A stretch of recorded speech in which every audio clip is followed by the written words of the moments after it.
먼저 미국과 이란이 아직도 협상 중이라고 하는데 어젯밤에 미국이 어마어마하게 공습을 했습니다. 이란 남부 지역을 거의 비투로 추정되는 미상의 폭격 부대를 동원해가지고 엄청난 폭격을 가했는데요. 뭐 그 내용은 뒤에 보충하더라도 왜 이렇게 전쟁이 마치 다시 일어날 것처럼 강하게 가고 있는가라는 부분에 대한 뉴스와 분석 한번 보도록 하겠습니다. 네. 자, 일단, 지난 금요일 날 트럼프 대통령이 백악관에서 참모진을 모아가지고 2시간 동안 최종 합의안에 서명할 것인가 말 것인가를 회의를 했는데 결론적으로 서명을 보류했습니다. 그러면서 다시 이란 측에 수정안을 보냈다라고 이야기를 하고 있는데요. 뭐, 나오는 얘기는 똑같습니다. 호르무즈 해협의 완전한 개방, 그리고 이란 보유 고농축 우라늄의 반출과 미국 측의 확보, 그리고 이란의 핵무기 보유 및 개발 금지, 요거를 공식적으로 요구를 한다라고 이야기를 하고 있는데요. 이란 측에서는 뭐라고 얘기를 하고 있냐면 우리도 수정안을 보낼 것이다. 그리고 우리는 최종적으로 노딜까지도 생각하고 있다라고 굉장히 강한 모습을 일관되게 보여주고 있습니다. 지금 전쟁 초기하고 다른 게 지금 복구되어 있는 이란의 방공망이 너무 강해갖고 계속 이란 본토를 공격하고 있는 미국의 전투기들이 공격받는 상황들이 일어나고 있고 거기서도 막대한 피해를 보고 있다라고 하는 거고요. 원해로 나가 있는 미사일을 발사할 수 있는 구축함이나 이런 함선들이 더 이상 쏠 수 있는 미사일이 없다 보니까 지금 본토에서 B2나 B-52가 날라와가지고 좀 이란 폭격을 진행하고 있는 것으로 이제 추정되고 있습니다. 그러니까 출동해 있는 함선이라든지 항공모함들 같은 경우에는 공격할 수 있는 공대지 미사일들을 전부 다 소진한 것 같고요. 함대지 미사일도 이거를 갖다가 본토에서 몇 번의 공중급유를 거쳐서 날라오는 대형 폭격기들이 이 폭격을 강행하고 있는 상황인 것 같은데, 왜냐하면 이란이 계속해서 지금 주변국들, 특히 이스라엘에 대한 공습을 강화하고 있기 때문이에요. 특히나 이란이 이스라엘에 대한 탄도미사일 공격이 엄청나게 이스라엘 전역에 지금 쏟아지고 있다라는 얘기가 나오고 있고, 쿠웨이트를 비롯한 일부 중동 국가들 안에 미군 기지 자리들도 지금 계속해서 폭격이 이루어지고 있다고 합니다. 그러니까 이란은 이번 기회에 미국이 돌아올 수 있는 가능성 내지는 또는 미국이 소유하고 있던 부지나 시설들에 대해서 마지막 정리를 하고 있는 거예요. 그러니까 이건 옛날 전쟁, 우리나라도 이제 종전 직전에 고지전 일어나갖고 하루에도 몇 번씩 고지 뺏어갖고 다만 마지막 정전 상황에서 유리한 위치를 잡으려고 하는 것처럼 이란은 다시는 미국이 중동 국가들 안에 기지를 복원하거나 다시 들어올 수 없도록 그 원초적인 예정지들 그리고 갖고 있는 지역들의 시설을 초토화시키고 있는 겁니다. 그래서 미국 입장에서는 거기에 대한 그 일종의 보복 내지는 예비 조치라는 조건으로 이란의 남부 쪽을 집중 폭격을 하고는 있는데 이란의 북부인 수도 테헤란까지는 올라가지를 못하는 거예요. 왜냐면 방공망이 너무 잘 짜여져 있기 때문이죠. 그래서 이와 같은 상황에서 미국은 앞으로 폭격을 한다고 하더라도 이란에 미칠 수 있는 영향력이 없습니다. 일부 뭐 요새 서방 언론을 받아 쓰는 YTN이나 이런 데는 뭐 300만이 죽었고 초토화가 됐다. 이란 전역이 초토화가 됐다. 재기불능이다. 뭐 이런 얘기를 하는데요.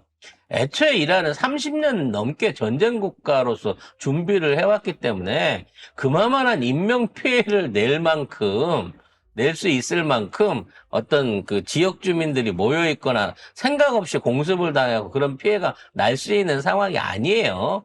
그러니까 지금 있는 상황에서 이렇게 전황들을 부풀려 가면서 가짜 뉴스들이 나오고 있는 거는 조금이라도 마지막 양보를 더 얻어내기 위한 미국과 이란의 전쟁전이다. 일종의 공보? 자기들 유리한 대로 써내고 있는 홍보전이다라고 이해를 하시면 될 것 같습니다. 자, 이런 가운데 꼴보기 싫은 헤그세스가 자꾸 전자권 관련된 전환을 고무적이다라고 평가를 하고 있습니다. 이 추세로 나가면 이 올해 안에 전자권 회수가 대통령이 공언한 대로 가능할 수 있겠다는 얘기가 나오고 있는데 왜 미군의 태도가 바뀌고 있는지 기사와 분석을 한번 보도록 하겠습니다. 네, 자, 헤그세스 미 국방장관이 샹그릴라 대화 아시아 안보회의에 참석해서 한국의 전시작전 통제권 환수와 관련된 이야기, 그 질문에 대해서 동맹국이 더 많은 통제권을 행사하려는 것은 고무적이라면서 환영 의사를 밝혔습니다. 나 완전히 지지하고 적극적으로 지지한다라고 이야기를 했습니다. 그러면서 한국의 비용 분담을 모범 사례로 꼽으면서 최전선에서 실질적인 전투력을 구축해왔다. 그러니까 야 동맹국들아 한국 하는 걸 봐. 한국 모범국이야 라고 이야기를 하고 있다라는 거죠. 거기에 지금 그 꼴배기 싫은 브런슨 대통령 주한미군 사령관이 자꾸 중국을 자극하는 말들을 합니다. 맞아요. 우리하고 상의도 안 한 상태에서 한국은 중국을 겨눈 단검이다라는 등 또는 한반도는 중국을 막아내는 항공모함이다. 이따위 얘기들을 막 던지는 바람에 중국하고의 관계가 우리가 매우 껄끄러워진 부분이 있거든요. 네, 그래서 이 부분과 관련해가지고 질문을 했더니 브런슨이 뭐라고 얘기를 했냐면은 아니 이거는 맥락을 잘못 해석한 거야. 나는 그냥 바뀌어진 지역의 안보 환경을 다양하게 바라볼 필요가 있다라는 차원에서 설명하려던 것이었어. 네가 뭔디? 지가 뭔데? 지가 뭔데 전자권을 2029년까지 끌고 가고 중국하고 한국하고 마치 극적인 군사적 대결을 일으킬 수 있는 상대인 것처럼 이거를 갖다가 은유적인 발언도 아니고 직접적인 발언을 꺼내놓냐는 말이지. 그것도 우리 정부랑 상의도 없이.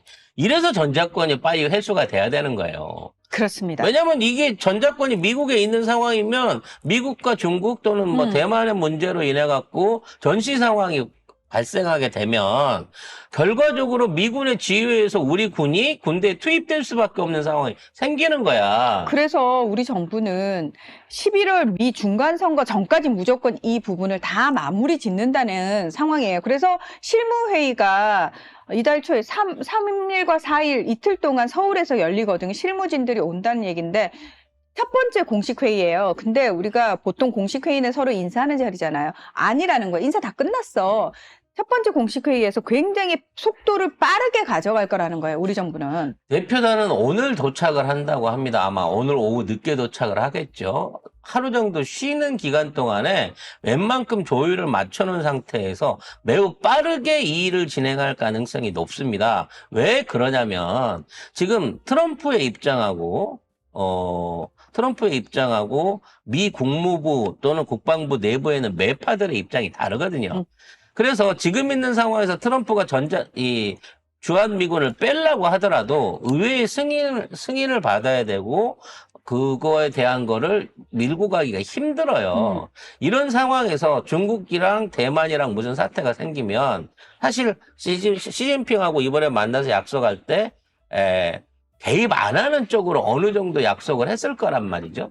근데 만일에 전자권이 미국에 있는 상황이라고 치면 그러한 군사적 개입에 있어가지고 주한미군 사령관을 중심으로 해서 한국의 군사적 동원을 강요받을 위험성이 있는 거야. 그러니까 트럼프 입장에서는 중국한테 내가 이번에 니네 대만 문제 개입 안 할 거야 라는 부분에 대한 확실한 매조지를 위해서라도 그 부분 한국에 대한 전자권을 빨리 돌려줘 버려야 되는 거야. 그 다음에 한국이 개입하는 거는 한국의 판단으로 가는 거지 미군이 개입할 수 없다라는 부분에 선을 이상 끊어내는 게 중요하다는 거죠. 관련해서 그 브론슨의 설화에 대해서 이 청와대에서도 공식적으로 유감 표명을 했다고 하는데요. 네. 이거 자체가 중국에 주는 메시지도 분명히 있을 걸로 생각이 되고 따라서 앞으로 시진핑이 어떤 방식으로 이 한국과 북한 간의 관계를 연결시키는 고리를 할까? 예전에는 분단 국가로서 한 국가 안에 두 개 체제를 상대할 때는 편들기가 좀 모호했는데 지금은 아니거든요. 애초부터 이제 대한민국과 북한은 다른 나라고 외교적인 방향에서 협의점을 찾아 나간다라고 선언이 돼 있는 상태이기 때문에 시진핑도 훨씬 북한에 대한 요구를 할 수 있는 게 많아질 것으로 보여지고 있습니다. 그러니까 정상 국가처럼 행동하라는 얘기가 나오게 되겠죠. 네. 자, 우리 국가안보실, 국방부, 외교부 등 다각적인 채널을 통해서 미국 측에 브런슨 사령관 발언에 대해서 사실상의 유감 및 자제 요청을 전달을 했습니다. 예. 한 번만 더 하면은 확, 이제 참다가, 우리 청와대가 하지 마, 이제 그만해라고 이제 이야기를 그만해. 이제 했습니다. 너도 얼마 안 남았어.